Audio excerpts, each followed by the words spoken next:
What if I told you that a 57-year-old, after a 40-year break from running, a dentist, he started running and he ran his first 5K, 10K, half marathon and marathon. And I went out a couple times and I ran around the block, which is maybe 400 yards. And I thought, no, this doesn't feel good. Fast forward to today, Erik Gustavsen is 62 years old, with 105 races under his belt, including 22 marathons, 28 half marathons, 4 ultras, and an incredible 14 Boston qualifiers. His marathon times have improved by an hour, down to a 3 hours and 4 minutes, with sub-3 inside. You need to structure it. Every day you need to decide, okay, today I'm going to walk for 2 miles, just 10 minutes. If you don't want to go out, say to yourself, I'm just going out for 10 minutes. That's all I'm going out for. And then see how you feel after 10 minutes. From a casual turkey trot in 2017 to completing all 6 world major marathons in just 18 months, it is pretty exciting to watch his progress. I remind myself I'm there to do my best, not racing against somebody else. I'm just there to see what I can do personally. Erik didn't just catch the running bug, he turned it into a late life breakthrough that most people wouldn't believe possible. Build your endurance, build your aerobic system, and don't get hurt along the way. This is his story and his advice to other runners looking to improve. This episode was brought to you by Function Health. As runners, we often track our pace, our distance, our heart rate. What about the other things that are actually happening inside of our body? I choose Function Health because it gives me the data that most runners never see. Over 100 biomarkers from hormones to heart health, inflammation and recovery, all in one secure place. For me, for example, when my recovery felt slower and my energy levels were down, Function has previously showed that my vitamin D or my iron levels were low. Huge factors for fatigue and heavy legs. Markers like HS, CRP tell me if the inflammation is slowing progress, while hormone levels reveal how my body is adapting decade after decade. Function isn't just about chasing PRs today. It's about running healthy and strong for the long haul. This is why top health leaders like Dr. Andrew Huberman and Dr. Mark Hyman are behind it, and why I believe in it too. Learn more and join using my link functionhealth.com/Floris. Function is a near 360-degree view to see what's happening inside your body. Visit functionhealth.com/Floris or use gift code FLORIS100 at sign up to own your health.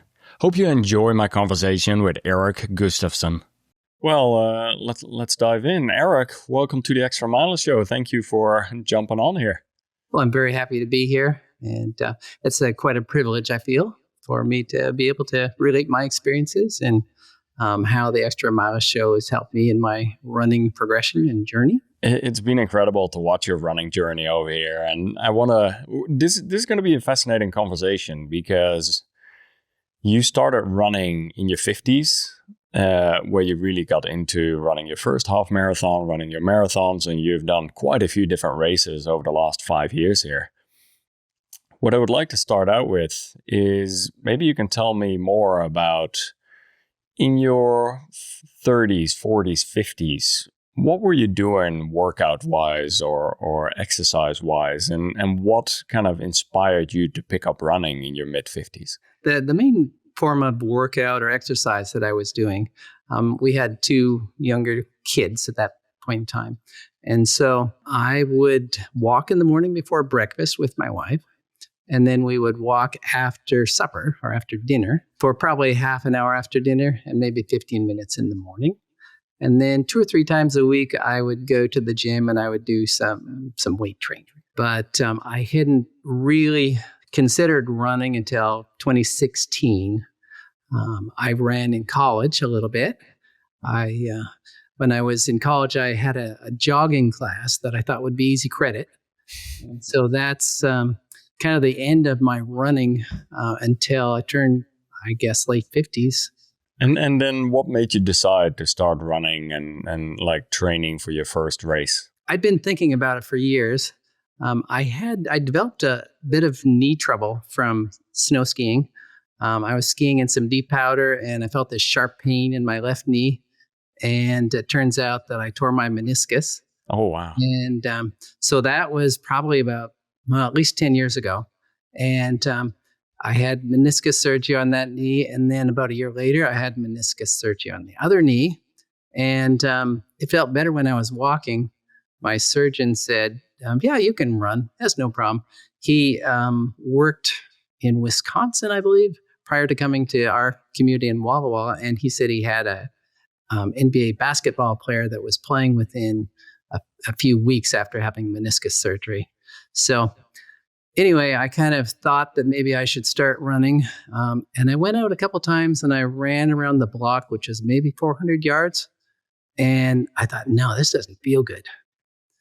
So I kind of backed off and I just continued walking. But the reason I started running is I have a good friend named Bruce, and he liked to cycle. And Bruce is a fairly type A personality like I am.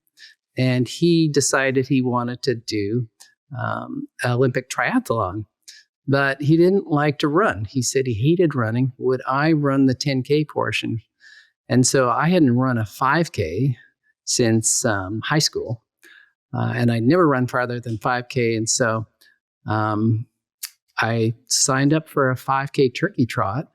And I completed that. And that was maybe about 6 months after meniscus surgery. And my knee didn't hurt too bad. So I thought, well, maybe I can do a 10K. So that's kind of where I started running, is through the encouragement of my friend Bruce, and then also the turkey trot a few months prior to that. And what was your age? Like, what year was that? What was your age? So 2017 was when I did a first official 5K that was timed.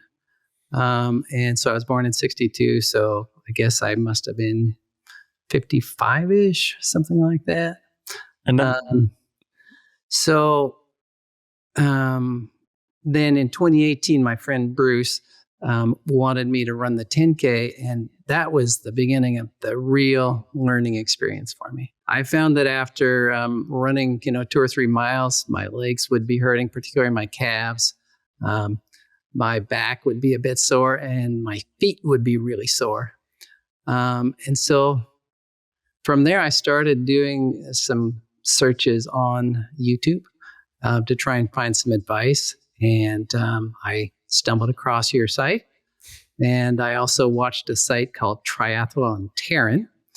Yeah, he was another podcast guest, actually. Oh, really? Okay. Yeah, he's been on a podcast several years ago. Yeah. So from you, I learned walk around in your bare feet to toughen up your feet. So that was helpful just in being able to increase my mileage a little bit. Somewhere in there, I was having back pain, and I went to the chiropractor, and he said, oh, you'll never run. And so I thought, oh, that sounds like a challenge to me. So I started doing more exercises. I got connected with, I would say, like an exercise stretching coach through one of my hygienists. And he came up from California, and he was training her in different fascial stretches. And so that was about 2018, I would say. And doing those different stretches helped me with my running, helped me with my back. And as I got into running, my back actually strengthened. I think my core muscles, which support the back, strengthened. And I've been doing a lot better as far as that's concerned. It is so mind-blowing to me where you're mentioning, like, your doctor told you you should never be running again, or you shouldn't be doing any races. After I ran my first marathon, my doctor told me the same thing. He's like, yeah, like he had some foot issues, and he was like, yeah, you should never run another marathon again. And here we are, however many marathons later, right? And so it is an interesting one. So tell me more about, when did you decide to sign up for your first half marathon and then a marathon, and how did that go, that first training cycle and route? I did the 10K with my friend Bruce, and I ran it in I think 61 minutes. And my calves were killing me for probably the next week or so. So that was 2018. I have 2 brothers and a sister. I'm the youngest in the family. My older brother developed a rare form of prostate cancer. And he was an athletic coach in Calgary. And once he was diagnosed, the disease went pretty quickly, and he passed away. And at his memorial service, one of his students, James Lee, who also happens to be a PB member, gave a talk about running the Berlin Marathon. And he was talking about how my brother had taught him how to pace and how to run each mile separately and not be looking too far ahead. And I was sitting there, I thought, wow, I wonder if I could run a marathon. So from that point, I signed up for a half marathon because I knew I needed to see if I could run a half marathon first. And I did a half marathon north of Seattle on Whidbey Island. That went okay. I think I ran a 1:54. I was hoping to break 2 hours because that seemed to be what everybody said was a good time. But when I was done, I was sitting in 1:54 is an incredible time for your first half marathon. Well, I beat the 2 hour mark, and that was what I was going for. But my calves were just they were just jumping. I was sitting in the car, and they were being poked in multiple places. I thought, wow, that's weird.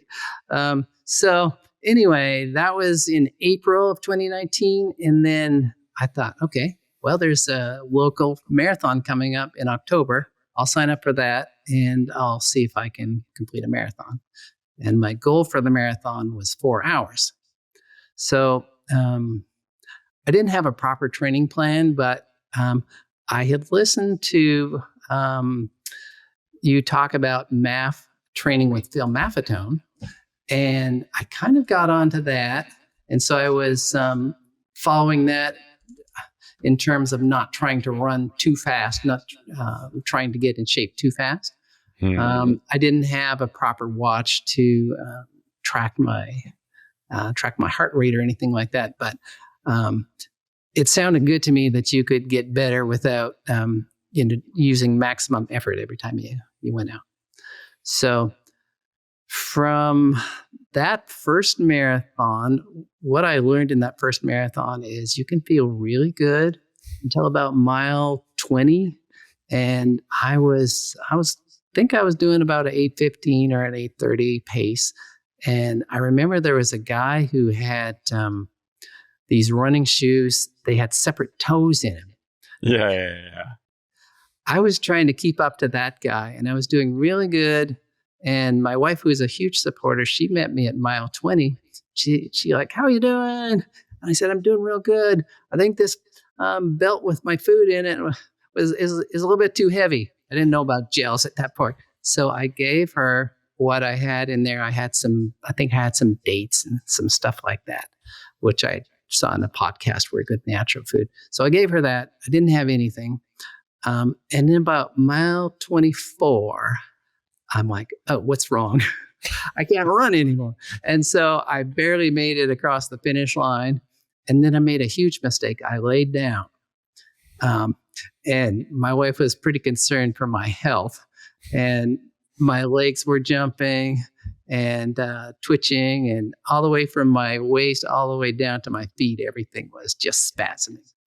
So I told her, give me some Coke, and we'll see if we can get some Coke down and then walk around a little bit. So she brought me a cold Coca-Cola because I'd heard on one of the podcasts that Coca-Cola was a good thing to help get your blood sugar up. So I took the Coca-Cola and I kind of leaned on her and I walked until the cramping quit. And then I thought, I don't know if that was worth it. But as these things go by, the next day I was thinking, well, maybe if I just learned a few different lessons, then I could run another one. So that's kind of how it all started. And here we are, 2025, September that we're recording this, and you have ran 22 marathons, 28 half marathons, and 4 ultras. Correct. Yeah. You surely got the running bug. So what are, like, first of all, massive congrats on your progress over time, on your dedication, on being out there and moving healthy and improving. High level, what would you say were some of your takeaways from running that first marathon in 4:04 to now your current marathon PB is 3:04. So you've shaved off an entire hour. Your half marathon time went from 1:54 in 2019 to 1:26 in 2025. So what are some high-level learnings? I think probably the biggest thing is you have to put in easy miles. At the beginning, I thought, well, I'll do some of this math, and then I'm going to throw in a little bit. I'm going to try and run fast, and I kept hurting myself. So honestly, it took me probably 5 years before I could get out and do some speed work without hurting myself. Tell me more about that. Like, what was hurting? In what sort of way did you previously go about speed work, and how did that change? Was it only the base building, or did you approach speed work differently? So for me, it gets down to my back. That I think is the weak link in the chain. And so I started seeing a physical therapist every Friday who's very, very knowledgeable.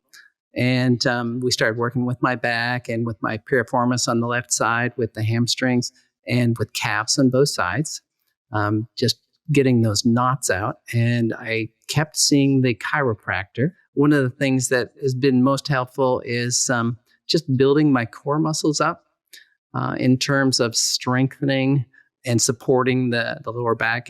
For me, it comes at L5. And I know one specific half marathon that I was running along. I was about halfway through. I was feeling good, and I heard somebody behind me, and I turned to my left, and immediately I could feel something in my back, and then my hamstring just kind of went weak on me. So I think for me that was a big light bulb, big turning point, recognizing that my back was what needed some help. The strengthening over there, and then what type of speed work did end up working well for you?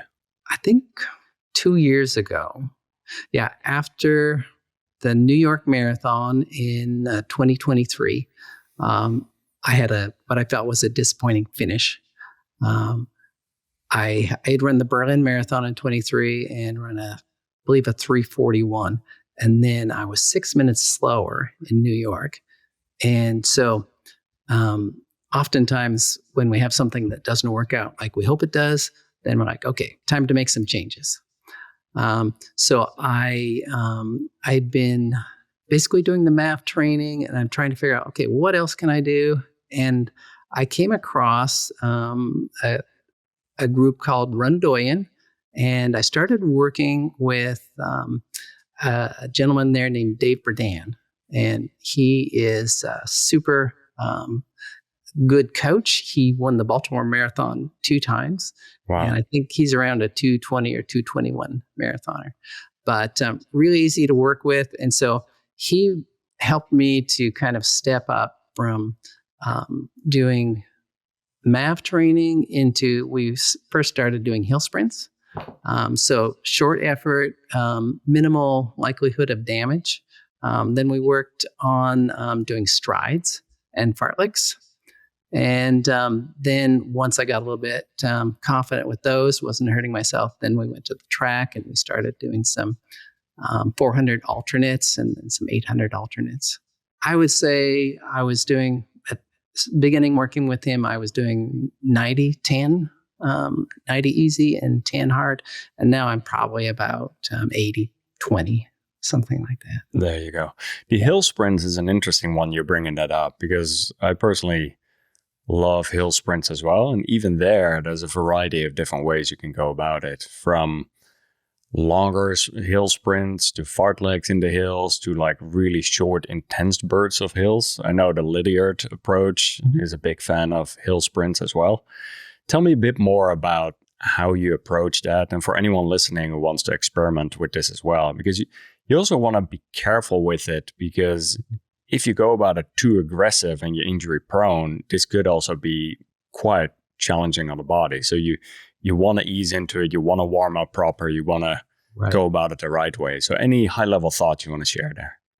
Yeah. So as far as warming up, I will do like 4-5 miles at MAF. And for me, MAF, I try to keep it under 130. So generally 125 is going to be about the sweet spot, but it'll range anywhere from 105 to 130. But about 4 miles of warm up. And then I have a hill near my house. And so there's different ways of doing these, but what I do is I try and think of my feet as springs or my legs as springs. So shoulders back, head back, like you're going to do a 100-meter sprint, but you're going uphill, lifting your knees really high. And the idea is to retrain your mind, or whatever part of your brain helps to improve your form, to retrain yourself from going from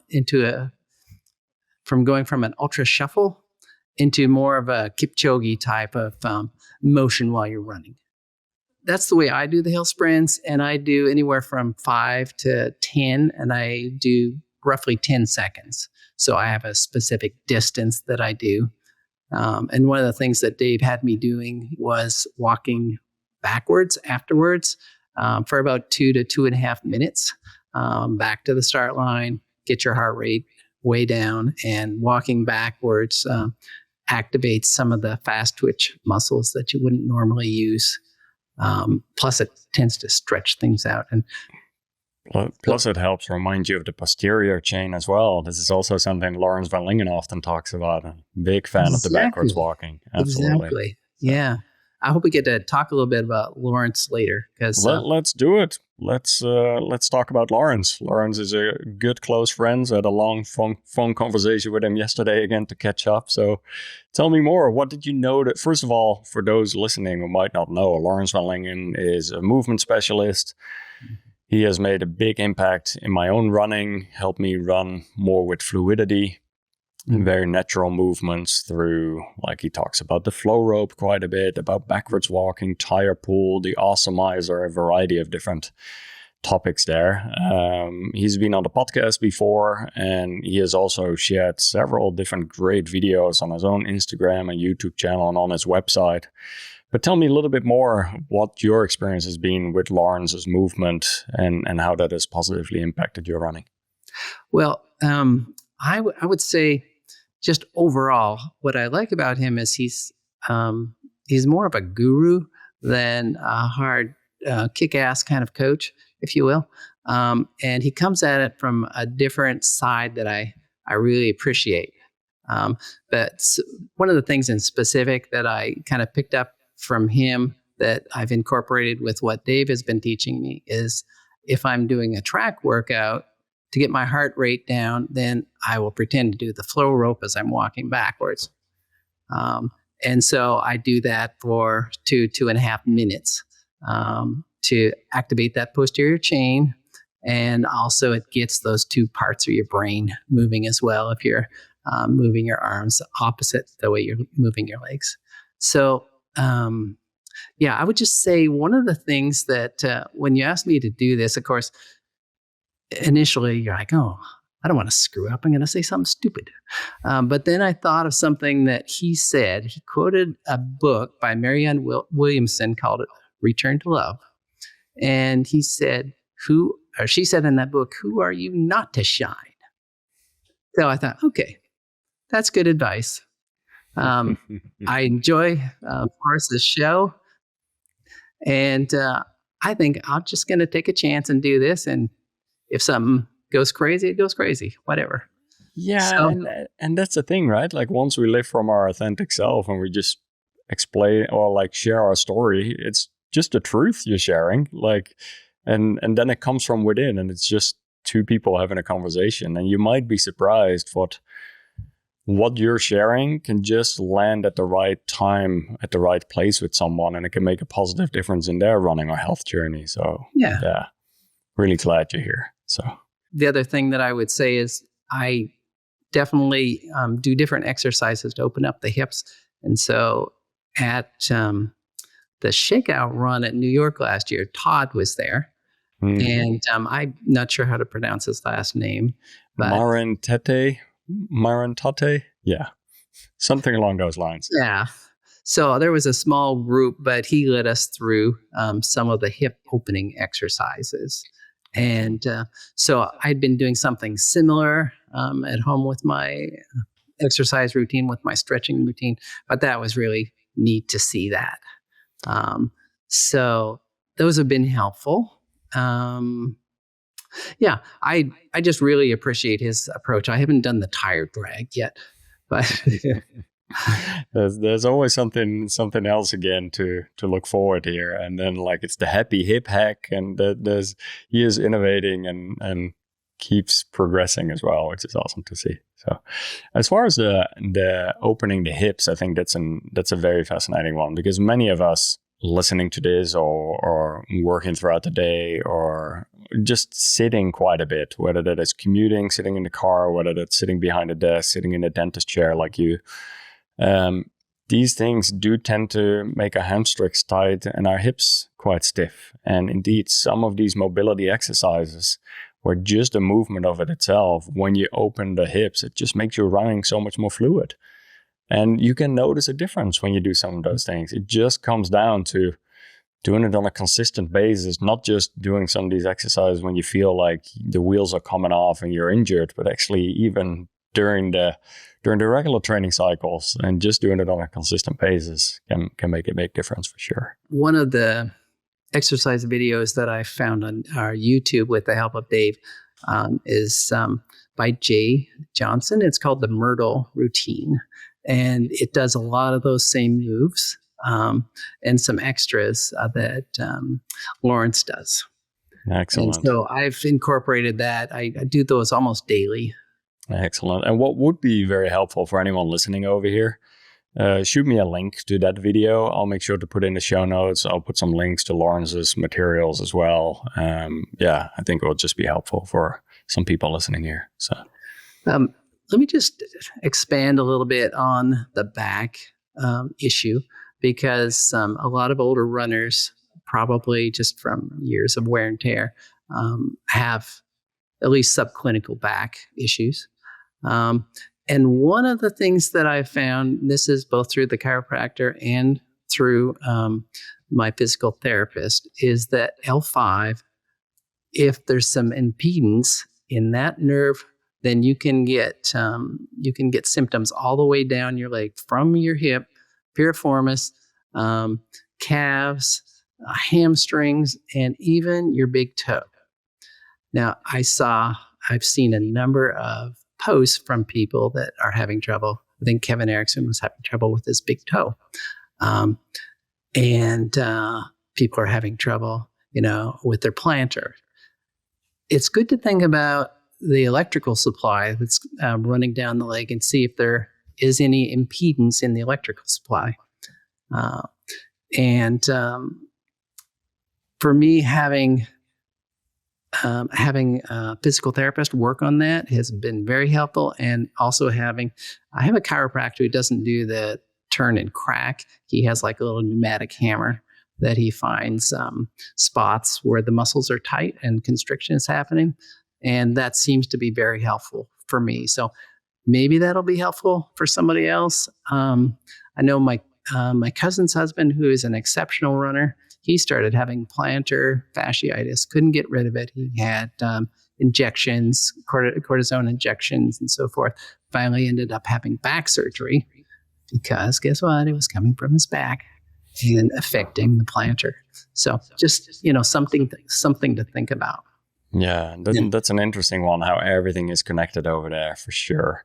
And I'm personally a big fan of working with a physical therapist to really identify what's going on. And you can do that in a variety of different ways once an injury occurs, but even preventative. Like, even though I'm not injured at this moment, I still go to a physical therapist once a month or once every 3 weeks, just to kind of tune up the body there, because the running can put quite a bit of wear and tear on the body. Even if you do mostly low intensity with some high intensity still, I think there's something to be said over there. And yeah, strengthening the feet can indeed be done in a variety of different ways that you talked about there. One thing that came to mind with the back, I was recently re-listening to my conversation with Sally McRae, who is a big fan of strength training. And when I go back to the origins of that, when she was younger, she got in a pretty bad car accident and her back was really jacked up. She always had a sensitive back, and it never, whatever she tried, it didn't help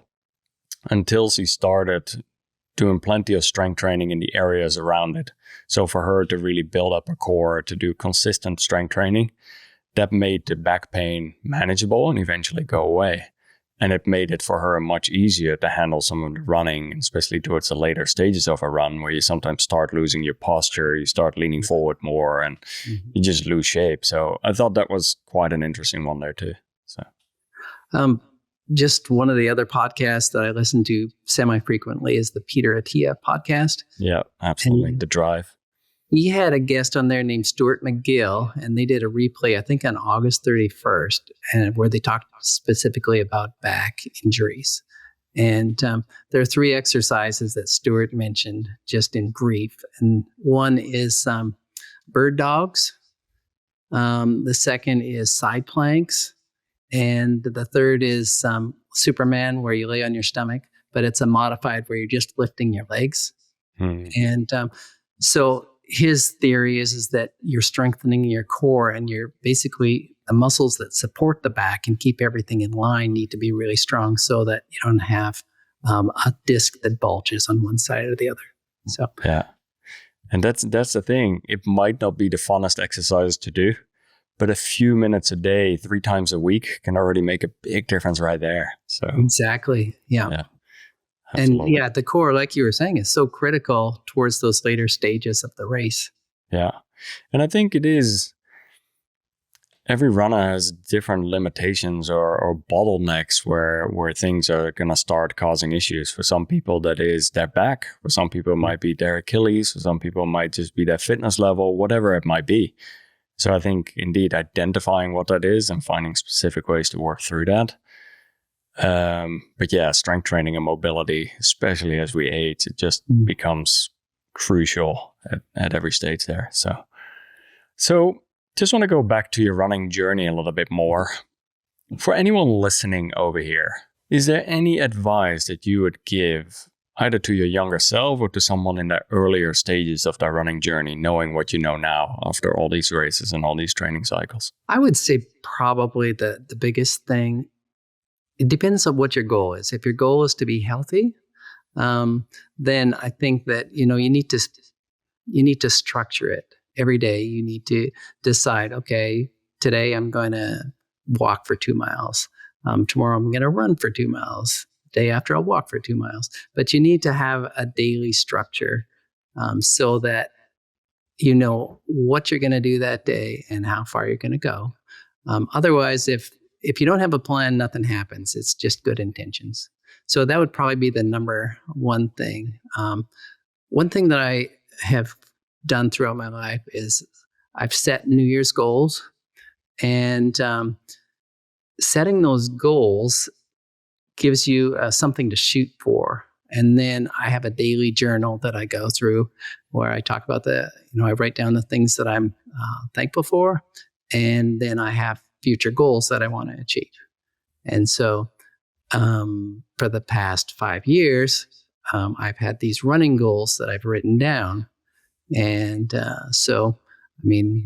my goal last year was I wanted to break 1:30 in the half marathon, because we know that the closer you get to 1:25 in the half marathon, the closer you can get to a sub 3 in the full marathon. So you have to break it down into manageable chunks and work on it that way. But I think goal setting is the real key, but you need to know what you want to achieve. And maybe somebody wants to run a fast 5K, then they want to extend it to a 10K, then they want to go to a half marathon, and then eventually the marathon. So you have to kind of build your endurance, build your aerobic system, and don't get hurt along the way. That's a big one, to not get hurt along the way. I think that in particular, the joy of running, keeping the train on the rails, and not get hurt. I think that one on its own. And it sounds like you found ways to work through that, like just looking at how consistent you've been able to race, how consistent you've been able to improve. So that's great. What has been some of your favorite races that you've ran? Is there one race in particular that stands out to you? Well, just kind of bouncing back on favorite races. I saw you run the Tunnel Mountain Marathon, and I thought, I'm going to sign up for that one. So I signed up for the Jack and Jill in 2021, but they canceled it because of COVID. So I ran it anyway. But I went back and I watched that one probably 3 weeks ago before I ran the Jack and Jill again. And I would say as far as just pure enjoyment for a race, that one beats them all. It beats New York. It beats London. It beats Tokyo, just because you're out there and the flowers beside the trail, the trees, the river running underneath the trestle. It's the most enjoyable race. I like the other races for different reasons, but that's that's the race that I enjoyed the most. And you go through a big long tunnel that's quite dark, and then you come out, and it's a wild race. That's a special one for sure. It is, yeah. The tunnel is really neat. Yeah, that's definitely, there's a reason why there's a few different names for that race, Tunnel Vision and the Jack and Jill, that's a good one. Let's talk about race day strategy and nutrition for a little bit. Sure. Anything in particular that has improved over the years, and any advice you have for other runners there? I think the big advice that people have is try out gels before you get to race day. So one of the worst experiences I had was doing an ultra on a warm day with food that I hadn't tried before. So I watched a video with Kilian Jornet, and he was running in the mountains in Norway. And he's like, I'm just going to take 4 Snickers bars. And so I thought, okay, well, if it works for Kilian, I'll take 4 Snickers bars on this ultra. And then my brother said, well, why don't you do jelly beans? I do jelly beans. I had Snickers bars, I had jelly beans, and I was a little disorganized getting going, and I didn't have breakfast.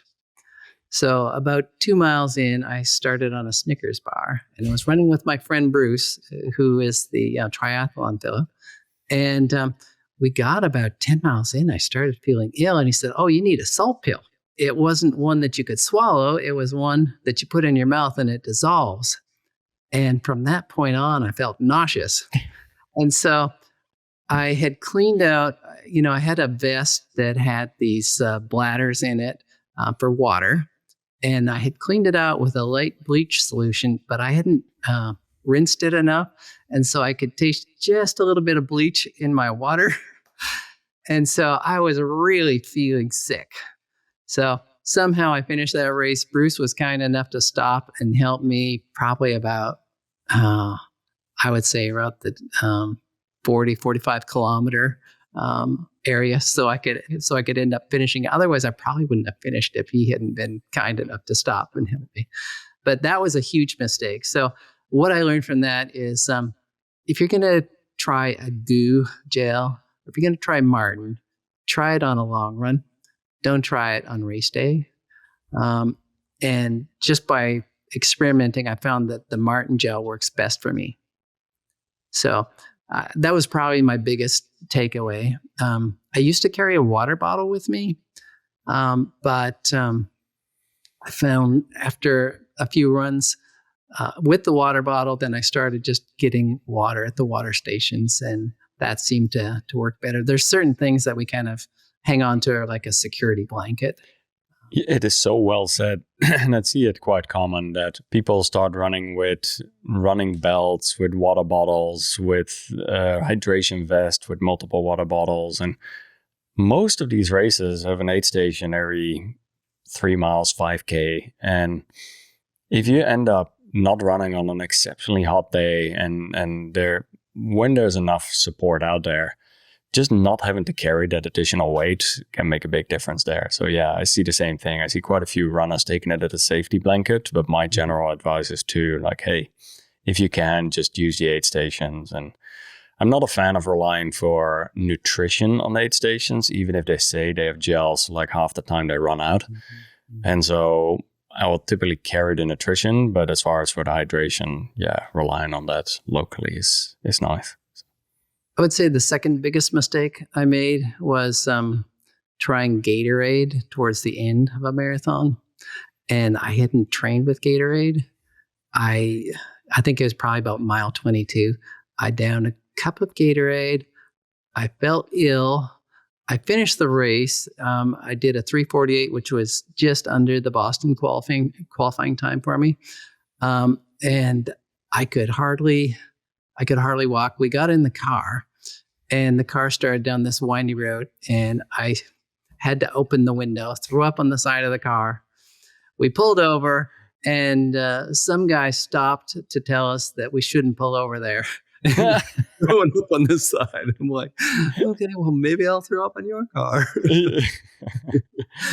So anyway, that was very helpful of him to do that. But that was probably the biggest mistake that I have made as far as that really made me feel sick. And that's the only time, fortunately, that I've gone down that road where I've had to throw up afterwards. Yeah. Wow. Well, yeah, training with specific nutrition and hydration, at least being aware of how the body is going to respond, mm-hmm. it's going to make a big difference. So you are a dentist mm-hmm. with many years of experience, and you're also a runner who sometimes takes in what you just mentioned, gels or Gatorade or whatnot.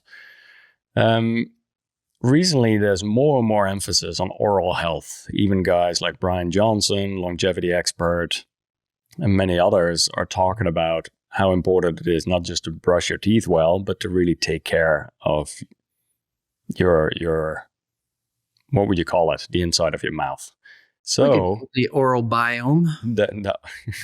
That word is not in my vocabulary, but that's a very nice way of saying it. Mm-hmm. Tell me more, high level from your experience. Mm-hmm. What recommendations do you have for runners to have good oral biome? I would say on race day, I wouldn't be too concerned about just take your gel, and I would try and swish well with water afterwards. That I would be more concerned of what people are using for training. And we're seeing a lot of damage from things like Gatorade. Gatorade has a very low acidity, and it's probably about 2.5. And your teeth start to dissolve. The calcium starts to come out around 5.5 or so. But it really damages teeth. And we see this with a lot of young athletes. Just trying to repair the damage that happens is almost impossible. So that would be my main thing is try not to train with Gatorade. Don't leave it in your mouth. Diet sodas, not any better. Everybody knows that Coke is not good for them long-term, hopefully. It's very acidic as well. But Gatorade is about the same acidity as Coca-Cola. Right on. So if people end up taking any of those during training or during racing, like afterwards brushing teeth, afterwards rinsing, is there anything that can be done to further improve oral health?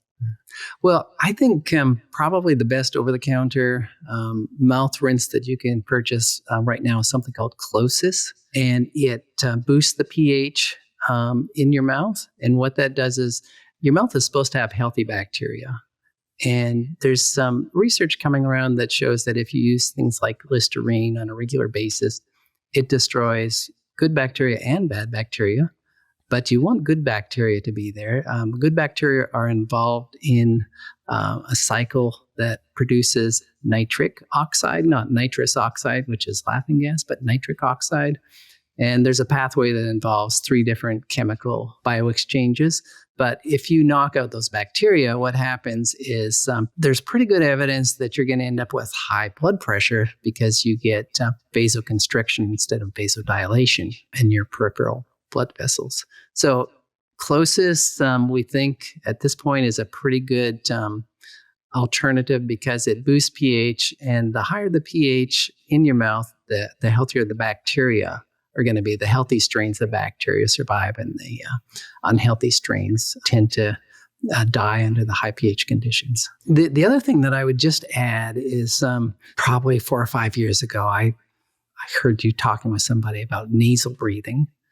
And that is another thing that's super important, as far as there seems to be receptors in the nose that help vasodilation, which helps oxygen perfusion. And I heard an orthodontist talking about this a number of years ago. And he was a marathon runner. He would actually tape his mouth when he ran marathons so that he would get better oxygen perfusion in his muscles. Just a kind of little tie-in with something that I heard on your podcast. That's an interesting one. Yeah, I've heard a lot of different things about nasal breathing, even that it can change the shape of your face, or that like people who nasal breathe versus mouth breathe, that their entire face structure can change over time. And it can change the resting position of your tongue, and where your tongue rests can change the position, or it can change the structure of the muscles in the face, which can either broaden it or it can shrink it.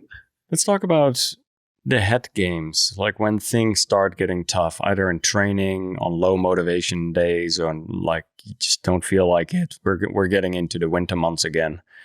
Mm-hmm. Some days are getting darker, getting colder.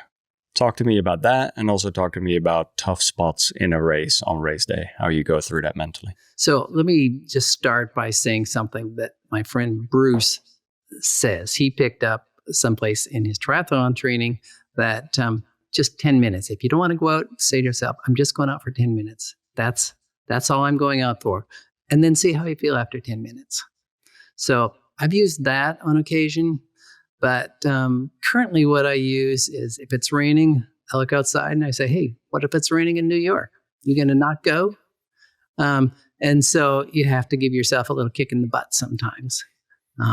But you have to have it on your schedule. And you have to say, okay, I'm doing 6.5 miles today. It doesn't matter what the weather is. If it snows, if it rains, if it's windy, if it's hot, doesn't matter. I'm going. This is why that schedule. I think you're spot on over there with the goal setting, but then also breaking it down into like weekly and daily. Just putting it on a schedule, then it becomes a non-negotiable. It's an appointment with yourself, really. So right. I think that's a great point. And just a tie-in with, if you have a personal coach as well, there's this accountability factor. You may not learn a lot of logistics from the coach after a couple of years, but accountability is huge because you have somebody to answer to. So I think that's really important. Let's see, where were we going with this? And then also on race day itself, if things get tough. We had Alex Hutchinson on recently, and I recently re-listened to his book, and then here he is on your show. So that was good synergy. One of the things that he talked about in that book is positive self-talk and smiling. Super important. And I think that kind of ties in with what Kipchoge says. You need to smile to yourself. Here's what I do. And at the beginning of the race, I am telling myself how fortunate I am to be there, because a lot of people through whatever life circumstances would like to be doing this, but they can't. So I remind myself how fortunate I am to be there. I remind myself I'm there to do my best, not racing against somebody else. I'm just there to see what I can do personally in terms of what I'm capable of today. And then as the marathon goes on, I heard somebody say, and it could have been on your podcast, there's 3 C's to a marathon. So start off comfortable, and for at least 5 miles, you don't want to overdo it until you get warmed up. And then you move into your confidence phase where you're like, okay, I can do this. I got this. Everything's under control. And then the last 10K, you get competitive.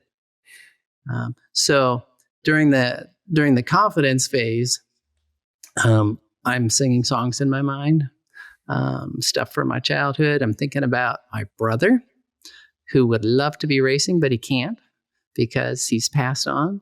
And then when I get to the competitive phase, I'm like, okay, I'm going to catch that person in front of me, or I'm not going to let the 3:05 pacer, catch me. I'm going to stay ahead of that person. So those are kind of my go-tos. But, when it gets tough, I tell myself, you train for this. You train for this. You were out on rainy days. You were out during the snow. You train for this.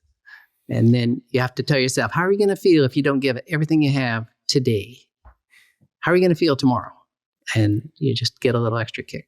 So well said. I really love that. Start comfortable, then confident, and then competitive, finishing strong. I really love that. I've heard you talk a few times about gratitude and appreciation, even in your journaling. About 6 months ago, I hired my own life coach, which has been super eye-opening and fascinating to work with someone like that. And one of the things, like sometimes he gives me some little homework, like different projects to work on. And as much as I have talked many times about gratitude and I've done it myself in numerous occasions, sometimes I'm just not very consistent with it. And so one of the things was like, hey, let's do some gratitude. Just write down 3 things you're thankful for. Mm-hmm. Just do that in the morning. So I do my 10-minute morning meditation and write down, what am I thankful for? And just that part alone, like it changes the way you show up in the world, the way you like start seeing everything through appreciation and through like, there's so much pull towards the negativity these days, I feel. And like when you truly look around you, and I spoke about this last night with my friend Duke over dinner. We're literally like, we're surrounded by a lot of good, positive things. It's just sometimes the negative just gets so much more attention. So consciously bringing that up, even at the beginning of the day, and possibly even reviewing it again at night before bedtime, so you go to bed in a positive state. It's the little things. It doesn't cost you anything other than 1 minute of time to think it through and letting it sink in. But yeah, I've found that it's interesting to hear you say that as well. So. Yeah, I came across a guy who was doing a research at Harvard. And he was talking about the results that they had studying people who implemented journaling with gratitude. And then there were 3 further steps, and they were what were you thankful for yesterday? What are your goals for today? And what are your long-term goals? And so adding those, and then the people that you want to remember in prayer, if you're a praying person. Yeah. So well said. Eric, where can people find out more about you? Oh my goodness, I don't know. I kind of like to be below the radar, but probably on the PB Facebook group is the easiest place. I'm on Facebook as well, although I'm not very active on Facebook because I find that I waste too much time. You get sucked into the algorithm. Yeah, well, exactly. The algorithm has changed. It's more advertising than it is people showing food these days. I do see your runs come by on Strava as well, right? You seem to post on Strava. So good. Yeah.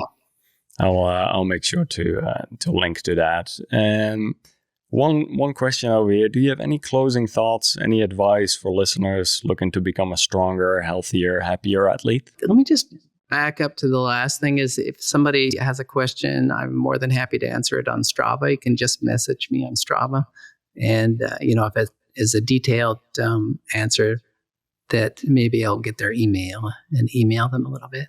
I think for me, it's been very helpful to have a very supportive wife who likes to help me plan travels. So one of my friends says, I wish I had somebody, I'd like to be like Captain Kirk and say, make it so. And my wife is my make it so person. I say, hey, let's go to Berlin. And she says, well, why don't we plan a trip and we'll go to the Netherlands beforehand and we'll go to Sweden and then we can go to Berlin. I say, okay, let's do it. So for me, that is a really important thing. But, as far as being a healthier and happier athlete, it gets back to what you were talking about earlier. There is a lot of negative clickbait in all our social media. And so look for the positive and look for people who are trying to improve themselves and you rather than somebody's trying to bring you in with a negative algorithm. So I think, just what we bring into our mind is super important. And then I think just planning your day, planning your week, and planning your year is super important so that you know what you're doing today you know where you want to be in a few months, and you know what your goals are in a year, what you want to accomplish in a year.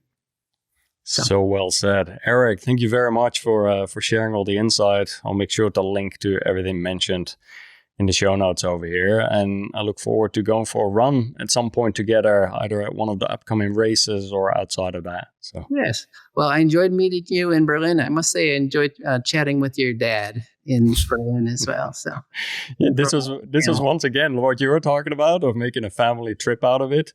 That was similar to me going to Berlin. It's like, oh, let's go to Amsterdam, hang out with the family in the Netherlands, and then take them with me to Berlin. And so, yeah.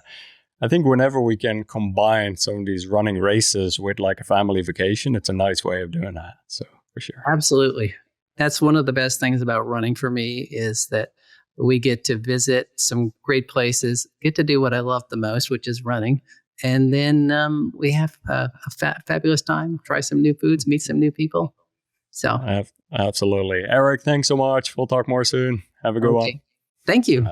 Bye now. Eric is a massive inspiration. Seriously, just to see the progress that he has made in 5-6 years over here is mind-blowing. I would love to hear from you. What was your favorite lesson, takeaway, or quote from this episode? Please let me know below in the comments on YouTube. I'm about to head out to Mammoth. We are hosting an aid station for Path Projects at the Mammoth 200. It's the first year of the race over there. We're going to be setting up at mile number 108. And we're going to be serving food. We're going the non-traditional route. So we asked a few different runners, what do you enjoy eating at an aid station that you might not see at other aid stations? So we're going to be providing them with a whole bunch of rice balls with miso soup, with ramen. We're going to have a feast out there in the middle of the forest.